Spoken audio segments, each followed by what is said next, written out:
Organiser des sorties afin de ne pas se retrouver bloqué chez soi devant son poste de télévision à toujours écouter les mêmes bêtises demande une certaine organisation. Et donc, pour ne pas faire n'importe quoi, cela demande une certaine réflexion.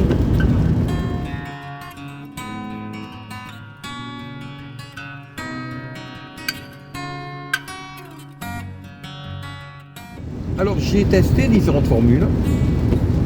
Tout d'abord, la formule des dîners-conférences que je connaissais bien en amont, très intéressante du fait que, par définition, cette formule est enrichissante. Un dîner, une conférence, un sujet de réflexion, d'échange, généralement choisi pour convenir au plus grand nombre, cela ne peut qu'être enrichissant, bien entendu. Le problème est que on est dans une structure généralement fermée pour organiser une conférence qui coûte donc de l'argent. Cela implique donc l'intervention de finances, de budget, puisqu'il faut une salle, que pour avoir un certain nombre de personnes, bien sûr, il faut une salle relativement grande, donc forcément, cela coûte de l'argent. Et à partir du moment où intervient la notion d'argent, l'esprit n'est plus le même, parce qu'il y a une entrée, il y a la notion commerciale qui est là. Et cette notion commerciale, personnellement, me dérange.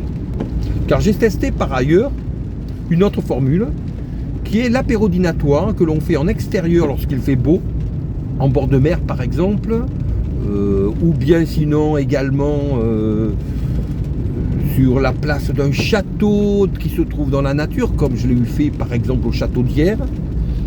On est tranquille, cela est très agréable, mais surtout il y a la convivialité due au fait qu'à la base il n'y a pas de notion d'argent qui intervient. Chacun apporte à boire et à manger, ce qui veut dire que chacun apporte toujours trop, ou en tout cas plus que ce qu'il aurait lui-même bu ou mangé, et donc il y a toujours trop. À la fin, on doit toujours ramener des boissons ou des plats que l'on a amenés.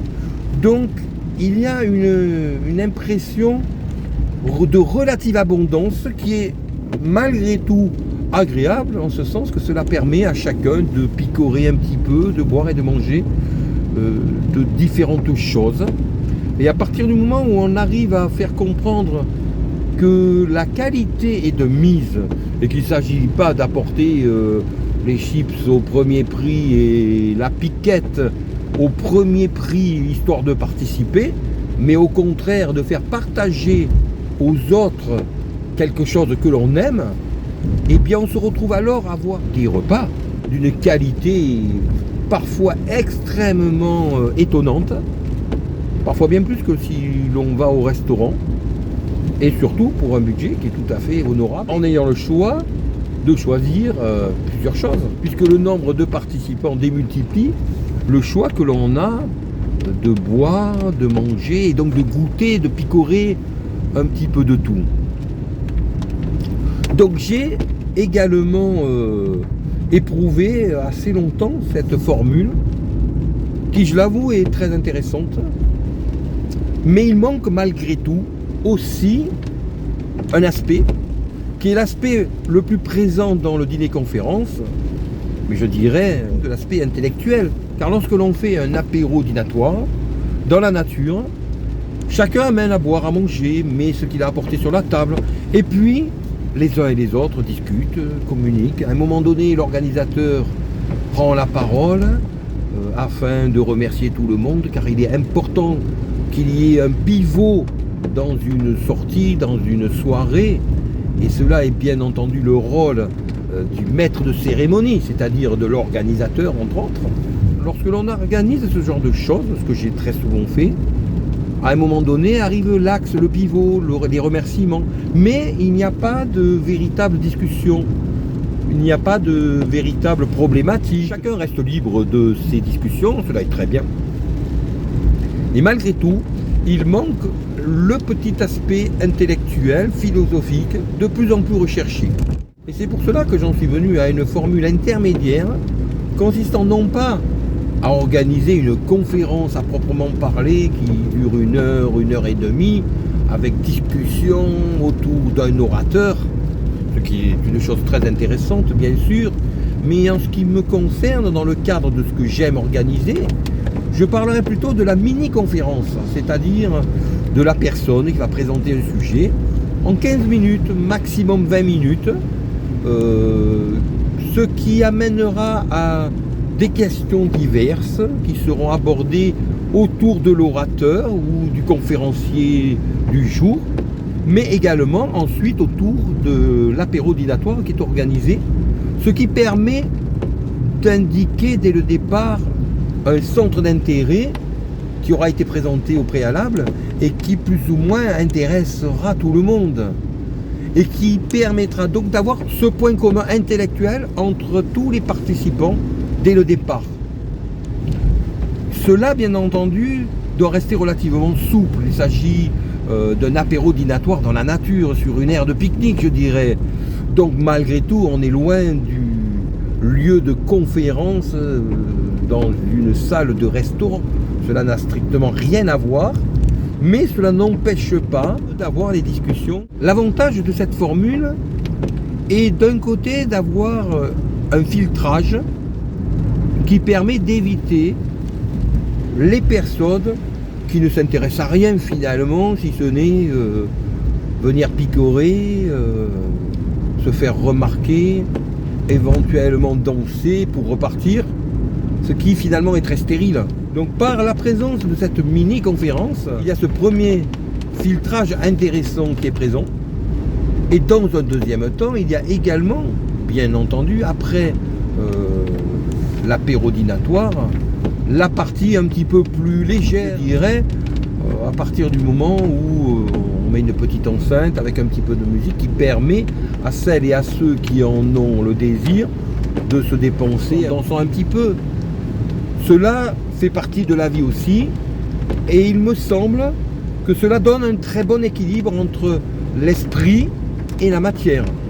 Et qu'à partir de ce moment-là, un regroupement de personnes polyvalentes, mais malgré tout relativement filtrées et sélectionnées, aura déjà eu lieu, qui permettra ensuite d'aborder éventuellement d'autres sorties, soit plus intellectuelles pour ceux qui le souhaitent, soit plus physiques pour celles et ceux qui le souhaitent également. Mais cela permet de regrouper des personnes qui ne se seraient peut-être jamais rencontrées. Et à partir de là, on peut très bien envisager l'organisation d'autres sorties, soit plus intellectuelles, soit plus ludiques. À partir de ce cadre-là, des personnes intéressées par des sorties philosophiques, des cafés philo, des associations philosophiques pourront se démarquer. De la même manière, d'autres personnes intéressées par des sorties danse, par exemple, pourront également se regrouper entre elles pour s'inviter entre elles, si elles le désirent, pour sortir ultérieurement entre elles. Ce qui personnellement est un petit peu moins ma tasse de thé, je l'avoue volontiers, bien que je trouve cela très agréable de sortir, danser, se dépenser un peu aussi. Mais personnellement, je suis beaucoup plus attiré par des sorties, dirons-nous, un petit peu plus philosophiques.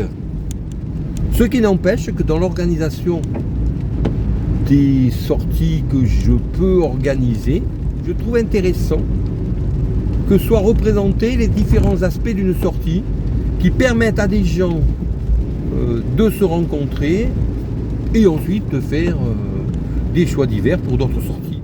Dans tous les cas, si j'aborde ce thème de la sortie, c'est parce que je trouve qu'à notre époque, nous vivons un temps où les gens sont solitaires, sont isolés. Alors personnellement, je suis quelqu'un qui n'est jamais isolé. Quelqu'un qui, tout en aimant énormément le calme, a toujours de l'activité. Je ne fais pas du tout partie de ces personnes qui vont rester à se morfondre et à ne rien faire.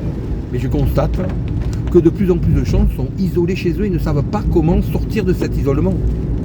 Et parfois même, il y a des personnes extrêmement intéressantes qui sont dans cette situation-là et qui n'ont peut-être pas ce dynamisme que j'ai pu avoir tout au long de ma vie, de toujours faire quelque chose, de ne jamais rester isolé. Pour ces personnes qui sont parfois des personnes extrêmement intéressantes, qu'il faut un petit peu aller chercher, l'organisation de ces sorties me paraît importante.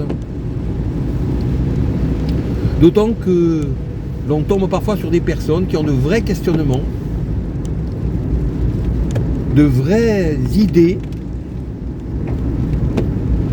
de vraies expériences, une vraie expérience de vie parfois à communiquer qui peut être utile pour beaucoup de gens. Et il est vraiment dommage, je trouve, de laisser ces personnes dans l'isolement. Parfois tout simplement parce qu'ils arrivent à un certain âge où il faut s'occuper d'eux. Et c'est vrai que par l'organisation de ce genre de sortie, ce ne seront peut-être pas les personnes qui vont être les plus exubérantes au moment où il y aura de la musique et au moment de danser. Mais par contre, ce seront peut-être des personnes qui auront des choses à exprimer, qui seront très enrichissantes.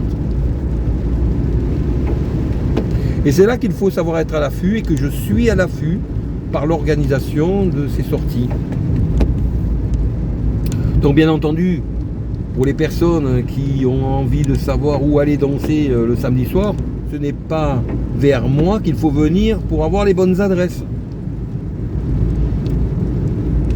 Mais par contre, pour les personnes plus intéressées par les associations philosophiques, voire peut-être parfois initiatiques, j'aurais peut-être plus de pistes à donner dans ces domaines-là. Cela ne sera en fait que complémentaire des autres pistes. Et qu'entre personnes complémentaires, nous pouvons avoir un panel d'activités, de sorties qui sont saines et enrichissantes et satisfaisantes pour tout le monde. Sachant que l'on ne peut pas tout faire bien, il vaut mieux se concentrer sur ce qu'on sait faire et laisser aux autres ce qu'ils savent faire mieux que nous. Voici donc ces sorties sur lesquelles je réfléchis depuis un certain nombre d'années maintenant pour les améliorer régulièrement d'année en année. J'arrive maintenant donc à cette formule qui me paraît relativement satisfaisante. Il y a un âge où il ne faut plus avoir peur d'aborder les choses. Certaines sociétés sont cachées, sont parfois secrètes pour différentes raisons. Et donc on n'ose pas en parler. Je trouve que c'est un tort. Cela peut se comprendre lorsque l'on a un certain âge, où l'on ne veut pas impliquer ses enfants, sa famille,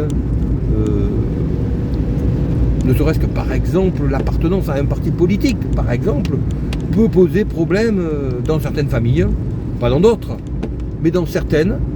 Et donc certaines personnes peuvent ne pas dévoiler cette appartenance pour ne pas nuire à leur famille, par exemple, ou pour ne pas choquer leurs amis lorsqu'ils ne sont pas du même point de vue.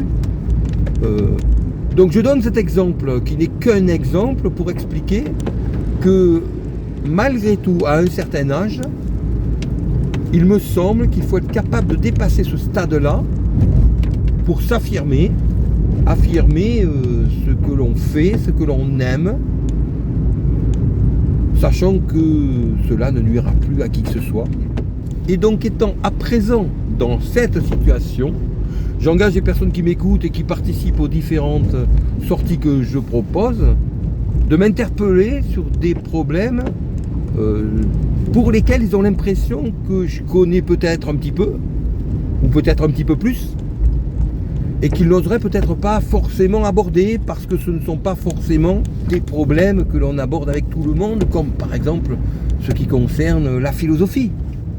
On ne peut pas aborder tout problème philosophique avec tout le monde. Cela est quasiment ma profession, je dirais.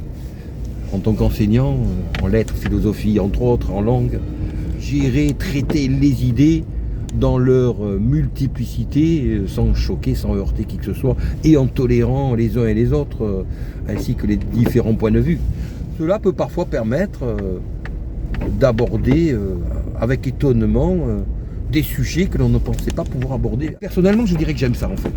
J'aime ce qui sort de l'ordinaire, j'aime ce qui pose question, ce qui pose problème, que l'on soit d'accord ou que l'on ne soit pas d'accord. D'ailleurs, cela n'a aucune importance parce qu'au-delà du fait d'être d'accord ou de ne pas être d'accord, il y a, d'un point de vue philosophique, le fait de réfléchir et d'être interpellé sur des idées, de s'interroger sur des idées, avant même d'avoir un point de vue personnel.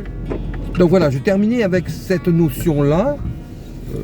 Concernant les personnes que je côtoie, qui me côtoient, qui voient mes vidéos, aborder franchement des questions qui posent parfois problème et sur lesquelles il est parfois difficile de discuter. Au plus, les sujets sont contradictoires, de mon point de vue. Au plus, ils sont difficiles à aborder. Au plus, cela demande une technicité pour pouvoir avoir des échanges enrichissants.